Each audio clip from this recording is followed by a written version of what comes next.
E teremos agora mais um momento para que possamos receber aqui ao palco uma autoridade e possamos conversar um pouquinho sobre o Brasil com o título de O Brasil e sua geopolítica.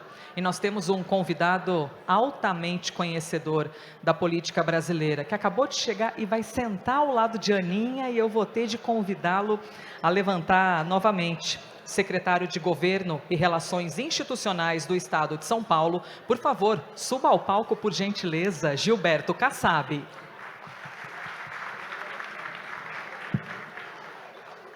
Ia começar a conversa com a Aninha, aqui, por gentileza, secretário. Aqui nesse cantinho direito, ia começar a conversa, né, Aninha? E eu já tive de chamá-lo logo na hora da sobremesa, que coisa.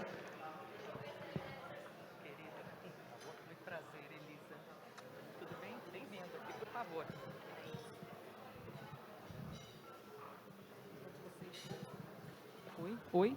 Meu microfone aberto, pronto. Enquanto vocês se encaminham aí para a sobremesa, para o cafezinho, eu tomo um espaço da sua sobremesa e fica... Ah, já? Então perfeito. Vamos aqui então conversar um pouquinho. Eu quero ouvir-te, por favor, sobre esse cenário de política brasileira. Nós estamos aqui, secretário. Bom, para além de secretário, com grande experiência, um grande currículo já, também como ministro algumas vezes e ministro de governos diversos, o que traz ainda mais uma pluralidade para o protagonismo político de Gilberto Kassab. E já ouvi algumas vezes que eu estou conversando aqui com uma das pessoas mais brilhantes da política brasileira. Então quero te repassar, fontes seguras me disseram isso. Obrigada pela gentileza de estar com a gente aqui, mais um encontro da Esfera. Eu quero começar lhe ouvindo, por favor, sobre... Eu sei que polaridade já está quase batido ficar falando tanto disso, mas a gente não consegue fugir disso. Agora há pouco nós estávamos ouvindo também sobre os desafios desse matrimônio entre os três poderes e de que maneira fazer isso, né? Desse jeitinho mais azeitado, respeitando a democracia e tudo mais. Nós tivemos nesta semana, inclusive, secretário, até a ida de alguns ministros do Supremo ao Congresso para falar sobre Código Civil, um outro assunto, mas uma aproximação dessas figuras do judiciário brasileiro do legislativo. Neste momento, de que maneira o senhor avaliaria esse relacionamento dos três poderes? Qual o tamanho da saúde neste momento desse relacionamento? Em primeiro lugar, boa tarde a todas, boa tarde a todos. Uma alegria muito grande estar aqui com vocês do Esfera. Ao saudar o meu amigo João Camargo e a Aninha, queria saudar todos os presentes, saudar os demais participantes e convidados, saudando também meu amigo Nizam Anais, esse extraordinário brasileiro, comunicador, e dizer para vocês, primeiro, que eu queria começar falando que eu acredito muito no Brasil. Porque a política tem problemas, é natural que tenha, porque política vive de embates, de acusações, de debates, mas às vezes a gente esquece de falar um pouco do Brasil. Um país que tem dezenas de hotéis como esse, que se igualam aos melhores do mundo, dezenas de hospitais na iniciativa privada que se igualam aos melhores do mundo, que reconhecidamente em qualquer fórum internacional de saúde, é reconhecido que o Brasil e a Inglaterra tem os dois melhores sistemas públicos de atendimento de saúde, um país que tem uma malha rodoviária que cada vez mais se aperfeiçoa, em especial no sul-sudeste, caminhando para o nordeste, um país que evidentemente já cresceu muito e todos acreditam no Brasil, tem oscilações para alto, para baixo, mas é um país que vem dando certo. Nos últimos 50 anos, tudo de bom aconteceu com o Brasil e é evidente que vai continuar assim. Então, eu sempre começo dizendo para a gente tomar cuidado para não esquecer ao analisar as disputas políticas, que às vezes são até sangrentas, e deixar de lado quanta coisa boa acontece no Brasil e deixar de festejarmos os nossos avanços. É evidente, a gente vive uma polarização e muita gente querendo fugir dessa polarização, mas a verdade é que enquanto um dos lados da polarização não ficar um pouco mais frágil, o outro fica sustentando na força desse. Então, quem não quer o Bolsonaro vai de Lula mesmo, quem não quer o Lula vai de Bolsonaro mesmo. A palavra mesmo é a marca mais forte na política eleitoral das últimas eleições. Mas nós temos a luz no fim do túnel. a restrição, a diminuição de número de partidos políticos, nós estamos caminhando celeremente para chegar a 5, 6 partidos políticos no máximo. Hoje, de fato, a gente tem 11. A gente tem na esquerda a Federação do PT, que é composta pelo PT, pelo PCdoB, pelo PV. A gente tem a Federação do PSOL, que é composta pelo PSOL, que é composta pela Rede. Tem o PDT e tem o PSB. E na direita temos o Republicanos, o PP e o PL. No centro, 4 partidos: União Brasil, PSDB, MDB e o PSD. Então, 11. Qualquer partido que não esteja entre esses 11 está com muitas dificuldades de crescer, de se posicionar. E nas próximas eleições nós vamos ver, dentre esses 11, uns 4 ou 5 com bastante dificuldade de se firmar. Então nós estamos no caminho certo, até porque no mundo não tem 11 ideologias, não tinha 40, né? Nós estamos falando de 3, 4 anos atrás, 40 partidos. Hoje nós temos 11, mesmo assim é demais, porque as ideologias são muito claras, e o saudável numa democracia é que o partido represente uma ideologia, porque nós votamos num partido, não é bom votar apenas nas pessoas, é também nas pessoas, e eu acho que a gente está caminhando para isso. Até porque no PT, por exemplo, já há muitos anos, quem vota na esquerda e vota no Lula, não é? Nós estamos caminhando no Brasil que quem quer votar na esquerda radical vota no Lula, no Boulos, mas vota no PSOL ou no PT. Hoje quem vota na direita ou na direita radical vota no PL, isso é bom, não é? As pessoas sabem a ideia, o programa que estão votando. Então falta agora costurar um pouco esses partidos de centro, e nós vamos ter realmente uma situação bastante positiva, com uma identidade maior do eleitor, com aquilo que ele quer que o represente, né? No plano municipal, no plano estadual, no plano federal. Eu estou também na política muito otimista com as mudanças. Tem que ter aperfeiçoamentos, né? Eu já fui parlamentar, eu fui vereador na cidade de São Paulo, fui deputado estadual, fui 2 vezes deputado federal, mas acho, e falo de uma maneira respeitosa, tem vários deputados federais aqui, tem o meu amigo Cezinha Madureira, mas precisa haver um freio de arrumação nos investimentos do parlamento. Acho que, corretamente, o parlamento recuperou um protagonismo que ele não tinha, e não era saudável. O parlamento precisa ser forte.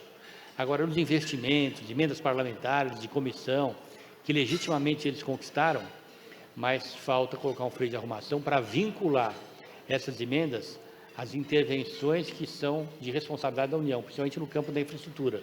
Senão, esses quase 50 bilhões de reais, ao invés de ser usados para construir metrô, promover saneamento, investir em infraestrutura, estradas, aeroportos, eles acabam sendo atrelados a emendas muito mais municipais, não é? Que são os parceiros dos deputados federais nos municípios, que, na verdade, essas emendas, esses investimentos têm que ser feitos pelos municípios, e deixem de lado esse investimento. Então, falta o Congresso ajustar isso para que a gente possa dar mais um salto na qualidade do posicionamento da política brasileira, em especial do Congresso. Kassab, aproveitando todo o seu conhecimento de esfera federal, eu já vou chegar aqui geograficamente no estado de São Paulo e também falar um pouquinho sobre cidade de São Paulo. Afinal, é ano eleitoral e essa big cidade, né, com mais de 12 milhões de habitantes, potência política, potência econômica e tudo mais. Focando um cadinho mais dentro do Congresso, a questão de governabilidade desse momento do governo Lula. Porque a gente tem um governo que começou ali com algumas dezenas de ministérios, depois acabaram ocorrendo algumas mudanças, poucas diante de uma parte da política que esperava que ocorressem mais. Um que outro ministro que saiu também para abrir espaço ali para todo esse momento de xadrez político. De que maneira o senhor avalia esse momento de governabilidade e essa ponte entre o Executivo e o Congresso Nacional? Porque não pode ser a ponte do rio que cai, né? Essa ponte tem que funcionar, e nas últimas semanas a gente tem visto ali alguns ruídos. Quero aproveitar o teu olhar tão apurado para a política para lhe ouvir sobre isso. O governo precisa de apoio no legislativo. Qualquer democracia, a mais densa que existe, americana, ela mostra, não é, que às vezes por 2, 3 deputados a mais ou a menos, o governo corre risco. E cabe hoje ao governo liderado pelo presidente Lula construir essa maioria. Eu acho que ele está conseguindo construir aos trancos de barrancos, né, natural, ora com mais dificuldade, ora com menos. Nós estamos no regime presidencialista, Eu sou parlamentarista, mas acho que o Brasil não está preparado para o parlamentarismo. Falta ainda densidade aos partidos, né, para que você tenha efetivamente uma representação ideológica, não fisiológica, num poder executivo. Hoje, se você entrar num regime parlamentarista, eu acho que a representação dos partidos vai ser muito mais no campo dos cargos, dos empregos. Isso não é muito bom. Só vou lhe pedir a gentileza de falar com o microfone um pouquinho Lógico, pronto, para que aí todos possam ouvir suas boas ideias. Eu acredito que o Lula está conseguindo, aos trancos e barrancos, essa governabilidade. Muda um ministro, coloca outro lá em outro lugar, mas não tem outro jeito. A democracia pressupõe o apoio do legislativo. O pior é se não precisar. E acho que ele conseguiu aprovar bons projetos, né? A relação com a Câmara, ela é um pouco tensa, mas ela conseguiu fluir nesse ano. Com o Senado já é mais tranquila. Não vejo problema nessa relação, não. Vai ser assim até o final. Pois é, pelo jeito veremos isso dia após dia no noticiário brasileiro. Deixa eu caminhar um pouquinho e geograficamente chegar aqui no estado de São Paulo, focando um pouco na cidade de São Paulo. Muitas vezes, secretário, entrevistando autoridades políticas, pessoas que estão ali muito envolvidas no dia a dia, não é incomum ouvir: a cidade de São Paulo não gosta de extremos, a cidade de São Paulo não gosta de polarização, a gente precisa de um meio termo. No fim das contas, cada um acredita na sua mensagem e vai jogar com aquilo que acha que é correto para a cidade de São Paulo. Mas muitos dizem que São Paulo é um cadinho mais ali no centro do que nos extremos. Para a eleição municipal deste ano, o senhor projeta também esse tipo de olhar? Quem for muito extremista na fala pode não conseguir levar a prefeitura da cidade? Nos últimos 50 anos, nós tivemos 3 prefeitos de esquerda na cidade de São Paulo. Tínhamos a Erundina, a Marta e o Haddad. Nenhum dos 3 se reelegeu. Na Erundina não tinha reeleição ainda. Eu acredito que São Paulo realmente o eleitor paulistano é moderado. Ele faz a opção pela esquerda quando ele está extremamente insatisfeito com o governo. Não vejo hoje uma insatisfação com o atual governo. É evidente que uma cidade com tantos desafios, sempre há os insatisfeitos, aqueles mais ansiosos, que gostariam que os seus investimentos, aqueles que eles entendem sejam importantes para a cidade, sejam feitos com mais antecedência. Mas eu não vejo hoje esse clima de mudança na cidade de São Paulo, mas nós ainda não entramos no período eleitoral, não é? E não havendo esse clima, é evidente que favorece a campanha do Ricardo Nunes. A imprensa é ansiosa, né? A gente já tenta aqui se antecipar, mas é importante ter aqui o seu olhar, secretário, em relação à cidade e como vão ocorrer as campanhas. Bom, a gente tem o próprio Ricardo Nunes, ainda nem anunciou o vice por enquanto, né? Deve ocorrer em breve. Já da parte de Guilherme Boulos, já foi anunciado ali que vem justamente Marta, que já foi prefeita da cidade, trazendo o seu currículo para fazer parte dessa chapa. Falando um pouquinho sobre o PSD, eu estava agora lendo, porque a gente fica aqui no evento, mas a imprensa não para com a cabeça. Eu estava lendo o que os outros veículos, além da CNN Brasil, estavam dizendo, e vi agora há pouco, e já quero repercutir com o senhor, por favor. Vejam só que a manchete da Folha de São Paulo: PSD de Kassab supera MDB após migrações partidárias e assume liderança de prefeitos no Brasil. Essa é a manchete, então já quero com a fonte da notícia, poder ouvir-te, por favor. E eles dizem que PT, Republicanos, PSB e Avante atraem prefeitos, enquanto o PSDB cai quase pela metade, é o que foi indicado por um levantamento. Esse levantamento é correto, a gente tem ele também. Ele mostra o PT crescendo, né, mas o PT estava muito embaixo. O PL também devagarzinho crescendo. O MDB, que tem muito enraizamento, né? Quando o Pedro Álvares chegou no Brasil, Pedro Álvares Cabral, o PMDB já existia. Então tem um enraizamento forte. Então, são os partidos que realmente estão se posicionando bem. O MDB, nós, e o PL e o PT. O levantamento é correto. E agora, projetando um pouquinho de eleição municipal, mais de 5 mil cidades, o senhor estima uma conquista de...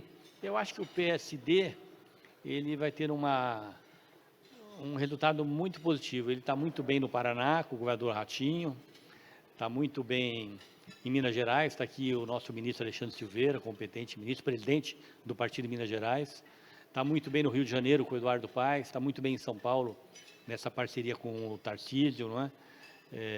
Que são muito bem na Bahia, com o Otto Alencar e com o Antônio Brito, muito bem em Sergipe, com o governador Metidieri.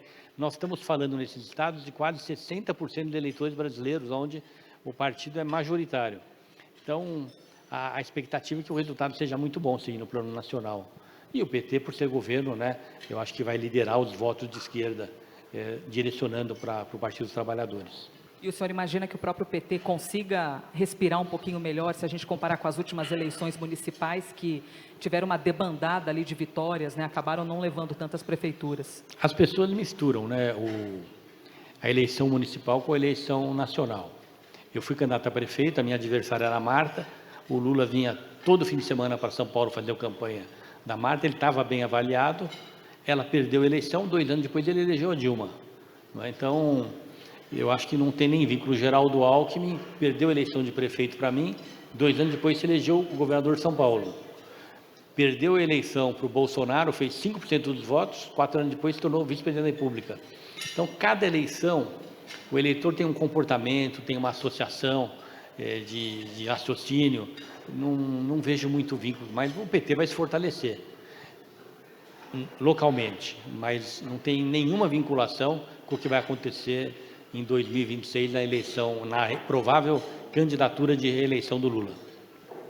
Vou trazer, nós temos aqui mais 5 minutos de conversa, estou seguindo o cronômetro para manter a amizade com Camila, Aninha e todos os convidados aqui. Eu vou voltar um pouquinho para a esfera federal, para aproveitar e ouvir-te também sobre popularidade, Kassab.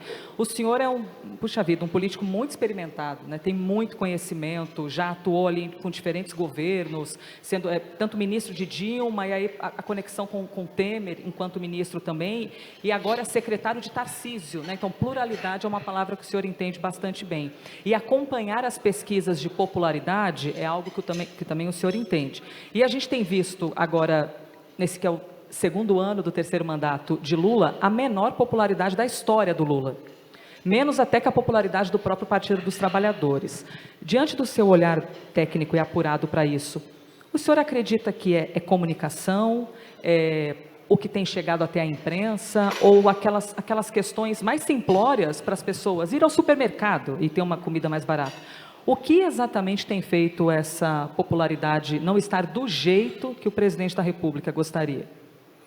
Primeiro, o Lula estava muito bem, venceu as eleições e estruturou um governo diferente daquele que foi estruturado quando ele ganhou pela primeira vez. Hoje o Lula não tem um Zé Dirceu, não tem um Palocci, não tem um Márcio Tomás Bastos, não tem um Cimarino Seixas, não tem um Gilberto Carvalho, não tem uns 10, 12 colaboradores que era o conselho mais do que político. Os amigos pessoais de fé, de vida dele na política, ele perdeu quase todos. Então é muito difícil nessa fase ele saber renovar, então acerta, erra, e eu acho que ele tem muita experiência, não é? E eu ainda estou entre aqueles que ele vai melhorar a performance.